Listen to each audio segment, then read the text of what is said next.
আমাদের মাননীয় প্রধানমন্ত্রী আজকে এখানে নেই।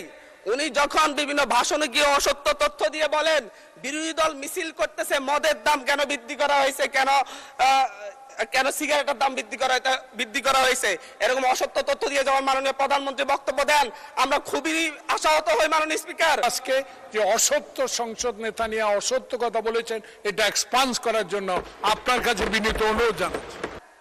মাননীয় স্পিকার, সরকারের এই বাজেটের উপর যে জনগণের আস্থা নেই, ব্যবসায়ীদের আস্থা নেই, তার প্রমাণ বাজেটে খাদ্যপণ্যের দাম কমানোর একদিন ঠিক অব্যাহতি পরেই চালের দাম, ডাইলের দাম বাজারে, খুচরা বাজারে বেড়ে যাওয়া। মাননীয় স্পিকার, আমাদের মাননীয় প্রধানমন্ত্রী আজকে এখানে নেই।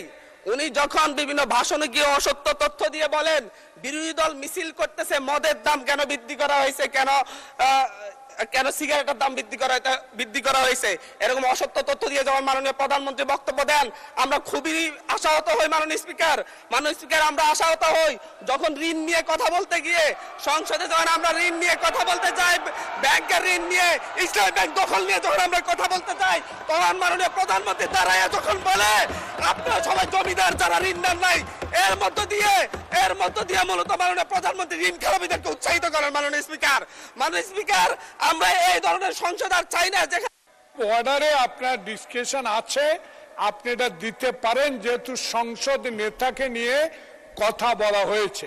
আমি আপনাকে বিনীত অনুরোধ করব, আমরা যেমন তেমনি দাঁড়াই না, যখন একটা অসত্য তথ্য এই সংসদে উপস্থাপন করা হয় তখনই আমাদের সংসদের আমাদের সদস্যের পক্ষ থেকে কথাটা বলার দরকার।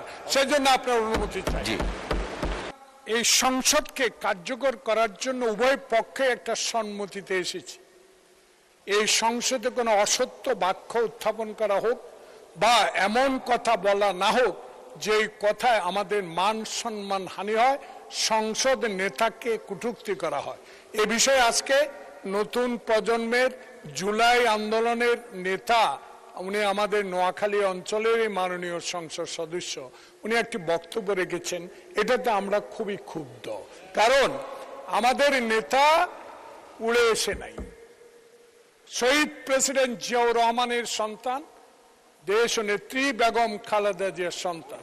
16 বছর ধরে যিনি এই দেশের মানুষের গণতন্ত্রের জন্য, ভোটাধিকারের জন্য সংগ্রাম করেছেন। আজকে কোনো লুটের ভোটে নয়, 10টা হুন্ডার 20টা গুন্ডার ভোটে নয়, একটা সুষ্ঠু ভোটের মাধ্যমে সংখ্যাগরিষ্ঠ অর্জন করে সরকার গঠন করেছে। তাই আমরা আজকে যে অসত্য সংসদ নেতা নিয়ে অসত্য কথা বলেছেন এটা এক্সপান্স করার জন্য আপনার কাছে বিনীত অনুরোধ জানাই।